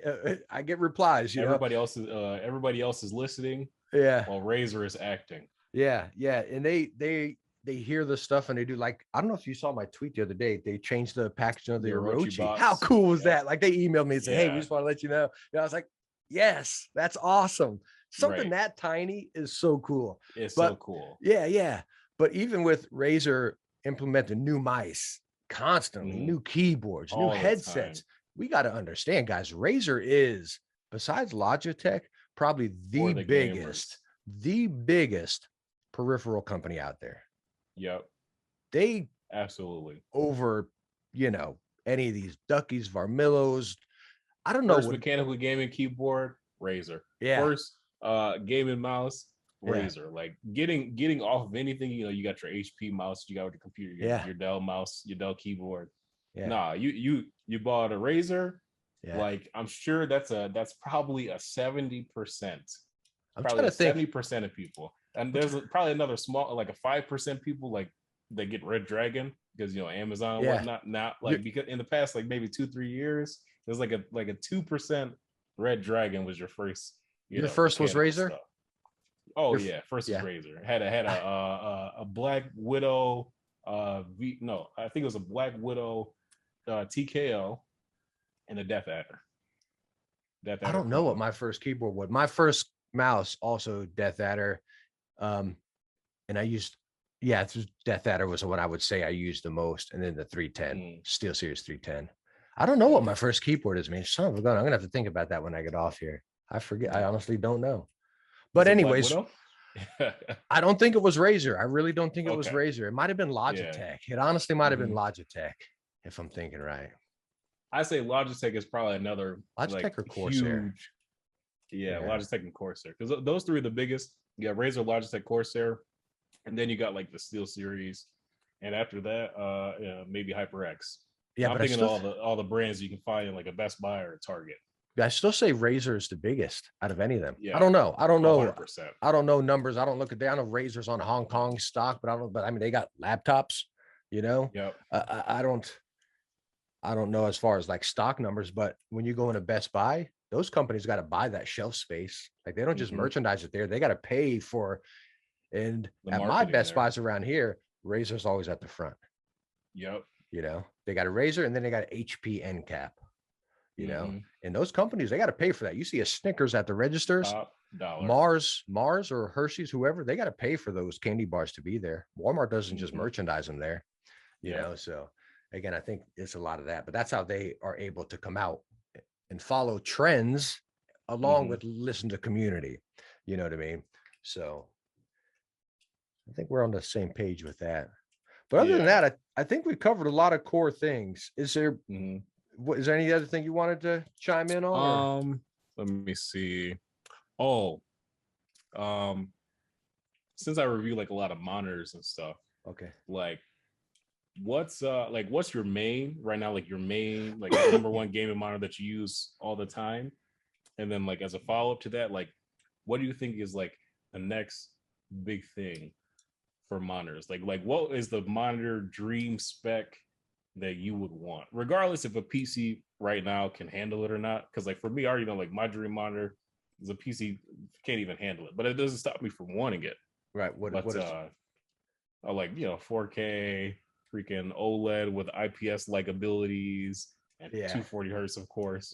G-Sync. Wow. Yeah, your computer's going to be on fire. It'll probably blow up. Yeah. You plug it in, your PC blows up. Yeah. So for me, as far as monitors, I use, what's that BenQ I just covered? It's the ultra wide 34. Yeah, 1440p ultra wide, which I used a very similar monitor before. I cut it in half in a video, the LG ultra wide. I cut it in half because it broke. I used that. I think I missed that one. I should have sent it. Maybe I should have just sent it back instead of cutting it in half with the sawzall. That's right off. Anyways, it was my fault it broke. It wasn't theirs. So, but anyways, punched it one too many times. Not my keyboard. My keyboard bonked into it, and it got a little. Anyway, so I use that one. I love ultra wide. It's so fun. It's immersive.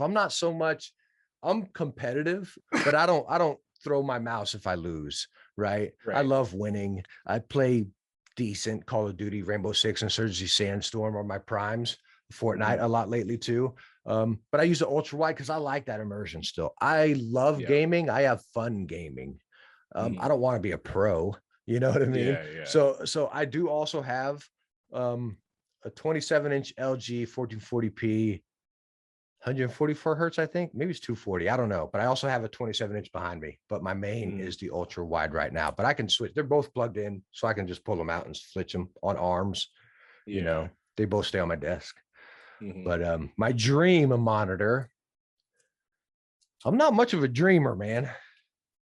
I'm more of a, you know what I mean? More realist. Like, I'm a what realist. can I go buy right now? Yeah. You know, I really don't sit here and like think say of stuff like that. Yeah, I really don't. You know, like those two monitors. You use that monitor. Do the job. You use that. I have it too. I got it right next to me. Yeah, I've been playing with it a lot too. It's a great monitor, right? I mean, you're more of a deep dive monitor guy than me, but that, like, honestly, that one, and the reason why I said the monitor that I did is because it's more of like the one to rule them all type situation, where like excuse me, the BenQ, that is a great monitor. Like, you use it for, you know, entertainment, gaming, content creation, literally everything. It's got built-in speakers. It's like, if you just want like something like simple to set up, it's a little expensive, but it's does very well. What is it? Right, it's right at $1,000, very right? well, right at $1,000. Yeah, it's not expensive for what it's packing. It's just expensive, right? It's justifies the price for sure. It's cheaper than the LG one I cut in half. But I'm with you. Now, as far as like competitive games, you got to get used to it because you're like this. Sometimes you got to get used to it. Scooch it back a little bit. That's what I do. I scooch it back a little bit, and then you got a big table. But I'm going to chime on that right there, where you talked about your dream. I also think there's a lot of hype behind that monitors. I need that 360 hertz. I get it in the comments of my monitor views. Oh, it's not 240 hertz. It's trash. You know what I mean? Yeah, which I don't agree with. Dude, I want to play my games. I got a 3080, an i9 or something like that. You know what I mean? Yeah. Top end PC. I want to max my settings. I want my game to look good. You know, I want my game to look good. I don't want to play my game and drop every settings to the lowest so I can get the highest things. And I'm playing some demanding games. You know what I mean? Call of Duty is a demanding game, right? So 144 is that sweet spot. You know, 1440p is that sweet spot right now. So my dream has been, you know, come true. It's accomplished. It's there. It's there. I like me. It's more like I'd have to. I guess if I was dreaming, I couldn't even dream about monitors. I'd have to dream about GPUs. Like, you know what I mean? which is facts, because even our GPUs now, you max out settings on a game, you're getting 70 FPS, maybe 100 FPS in like a AAA title and all that. And so the reason why I said what I said, like 4K, you know, OLED, IPS, whatever, full array lighting, all that stuff, you know, independent, like really good fine lighting controls, and 240 hertz. The reason why, and G-Sync, the reason why I say that is because, let's say I'm playing a competitive title where I'm playing on lower settings and I want the speed. I can drop my settings. I can get the speed if I'm playing, you know, Valorant or CSGO or whatever, you know, where, you know, if I'm playing on medium settings just to get the high, you know, max refresh rate or whatever, the detail I'm missing is kind of irrelevant because I'm more focused on the competitive aspect. But when I switch over, I want to play a AAA game. I don't care about getting 240 FPS. You know, I'm good with 100, 144 or whatever. I max out my settings because I'm like you. When I play a AAA game, I'm not playing on low settings. I want to see. I want to see everything they made. I want to see everything they did to make that game look as good. Yeah, that's where the G-Sync comes in. That's where the high resolution comes in. I want to see all that detail. Right. So that's why I say that, because, you know, looks great when I'm playing AAA games. I get the max quality, and jack of all trades. I don't have to swap monitors when I want to play a competitive title. Yeah. And then say, so like you said, that's why I'm a real enthusiast when it comes to give me the high resolution and give me the higher price. I want all of it. Even if it's a little expensive. Yeah, because what you just said with your dream monitor, you're doing video. You got, you know, your game, your story game, you got your competitive game all right there. I guess why I don't even think that kind of weight, and I you know, is I have my iMac with, what is it, 5K or I don't know, and it's topped out. Like I didn't go I didn't go buy it from Best Buy. I customized it on Apple, and I paid top dollar, and I have two of them. You know what I mean? And they do that, you know, and then my PC over here is just gaming. So I guess, you know, I got for like editing, I feel like I'll always have a separate Oh yeah. editing monitor, because that's always got to be. It's got to be a big monitor. I got to see a lot of stuff. Yeah. So like, because my gaming monitor, I think 27 or 34-inch ultra wide. That's like my max, because it's like 34-inch ultra wide is just an extended 27-inch. Like it's not any taller vertically. Yeah. But like editing, I'll get a 40-inch OLED TV. I'll edit on that. Yeah, yeah. You know? I got my Xboxes are hooked up to 4K 120 TVs. Oh man, gorge. I just want to ask that real quick while we were talking about refresh rate, because I think refresh rate is a lot of hype. I really think it is. I think it's an unnecessary number that a lot of 100%. people try to go for the highest, and it's like you don't need 360. Like, come on, you're playing Valorant, Rainbow Six, or Counter Strike. You know, other than like you play Call of Duty. We're both Call of Duty fans. Right. It doesn't even go up to barely 300 unless you do some crazy cracked out stuff to the settings. Exactly. So in Call of Duty, talking about refresh rate, do you play Call of Duty on that ultra wide, the BenQ, or do you play on something else? I do a little bit, but I usually play on my 27-inch. Okay, which is how many hertz? It's 270 and 1440p. 270. You don't hit 270 on Call of Duty, do you? What do you set? You put your settings on? I put my settings on like medium, and then I put the DLSS on quality. So I usually hit around like between like 200 to 220 at 1440p. Dang, on Call of Duty, no ray tracing. No ray tracing. No ray tracing. My friend, I go in there, like I'll even play on the ultra wide. Now ray tracing, that cuts your FPS in half. Yeah. I'll go on. I'm using it like I'm using it. You're playing on a 3090, right? Yeah. Okay. So they're mostly the same though. Like I guarantee if I swapped it for 38, I couldn't tell the difference. I guarantee it. Really. So and then on Call of Duty, I go in there. I'm the opposite, and I'll crank my settings to. I think I keep in Call of Duty. I keep them on high. I don't go to ultra. I go to high because it's a demanding game. But I'll also max out ray tracing. All three of them. Shadows, reflections. Bam! It's max. No. It's ultra, baby. It's ultra. You're like I'm there. yo. But with my settings, the PC and everything at 1440p with those settings, I'll stay around a comfortable, probably give or take 100, 120, right? Which is in a game like Call of Duty, it's fast paced. You're pretty comfortable. You know what I mean? A lot of us started playing Call of Duty on consoles, but so it's not bad. It's manageable. Again, would I need that 360? It's that's where I think that number comes. Like, I want 360 hertz, fully dependent on the games you play. Yeah. If you have a 360 hertz monitor, you either play Valorant, CSGO, maybe Overwatch, but Overwatch caps at 300. Some Siege. And Siege. Siege is uncapped. You can get that high. Yeah.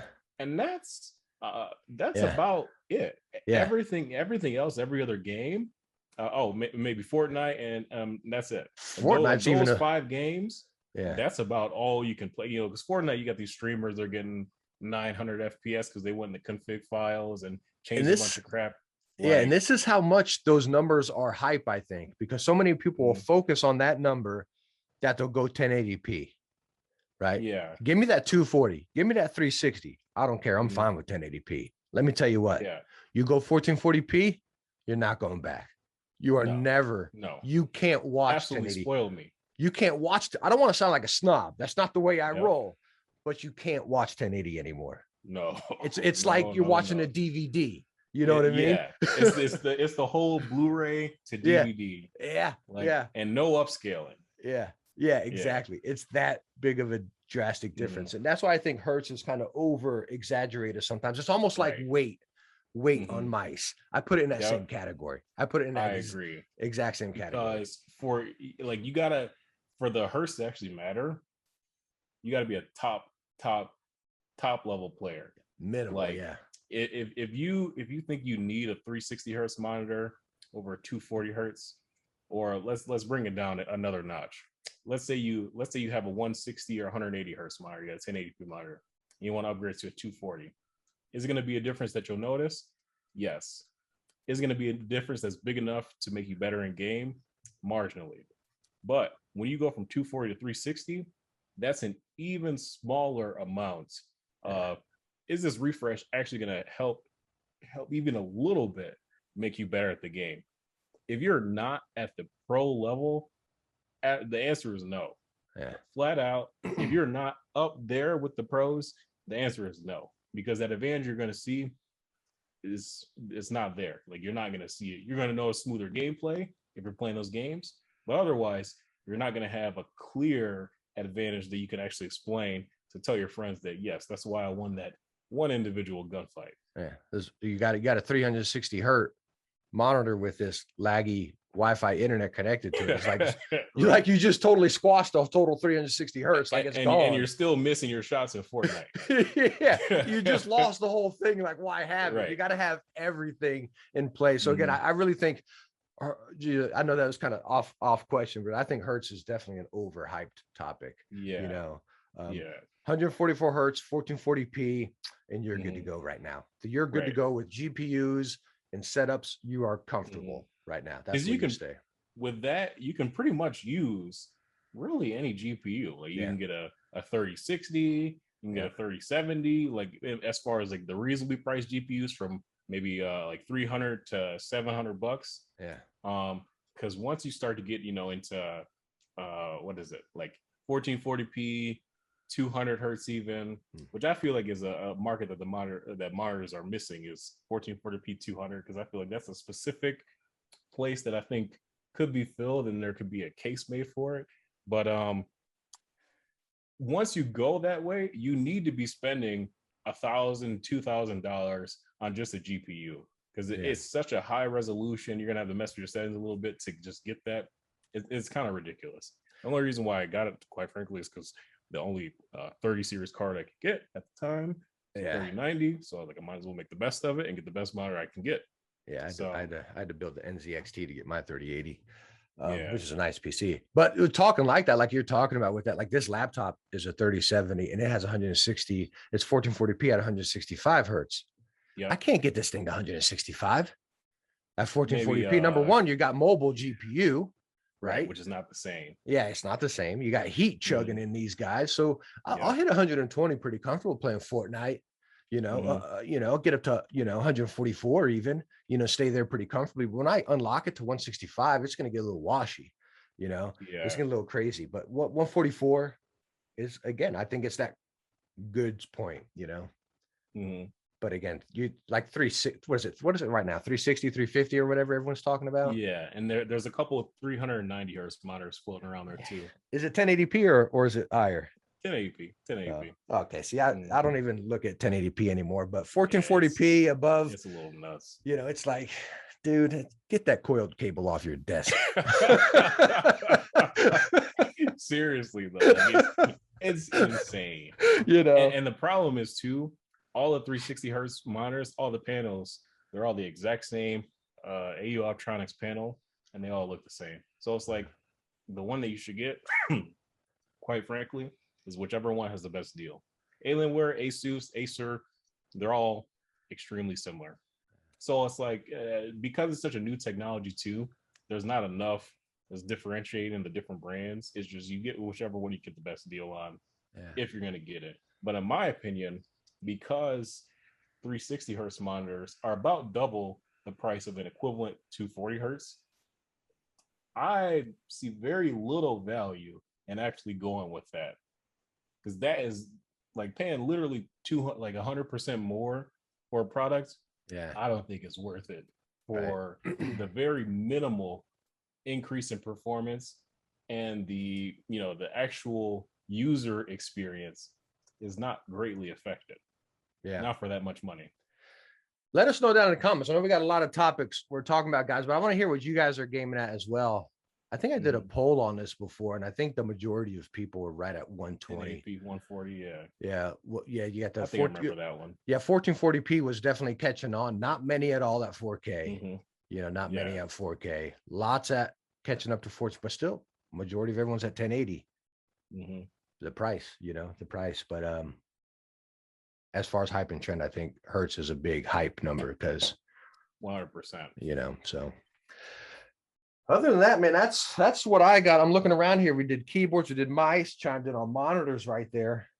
I think we have some good takes. Did you cover your list? Yeah, pretty much. My list is is good. Yeah, same here. I think we covered, and it's funny because it's exactly how I thought it would go. And that's what's awesome, because again, me watching your channel so much, I know like at the Steel series, what we started off on was the best, right? Because I knew how it was going to go. But again, at the core of it. Yeah, there's hype and trends behind everything, clothes, food, even, but Right. definitely peripheral since that's our space right here. But at the core of it, it's personal preference. Everyone's going to have something different, but always do your own research is what I would say. Yeah. And at the end of the day, if the product works for you, it's not really a huge point to, take everyone else's opinion into consideration. Like ultimately, if you do all the research you need to do, you finally get the product in hand and you enjoy using the product, I wouldn't really put a ton of merit into anybody else's opinion online because they want to hate on you. Like if you enjoy what you got, which is sad because it happens a lot. That happens a lot recently. It's been and it's sad. Like I hate it. Like people in my comments, people will say, "Oh no, I love this," or Apex Pro. I love Apex Pro sitting on my desk, right? I got $300 custom keyboards that I never touch. You know what I mean? In the closet.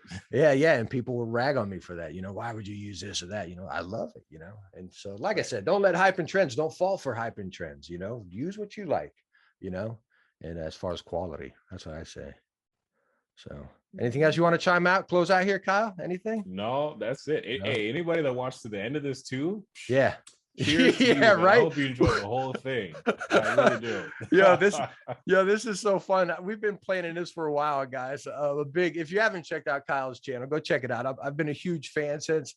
He's been growing crazy, but since he was like 5,000, we've been talking since way back in the days. Yeah, big fan of his stuff, and it's because like how we're talking here, like we got these different takes, but I get that straight up consumer vibe. I'm not getting any, I don't feel like he follows the hype and trends. I'm with him, right there, so it's pretty cool. Definitely go check out his channel for sure. All the links right down in the description right there.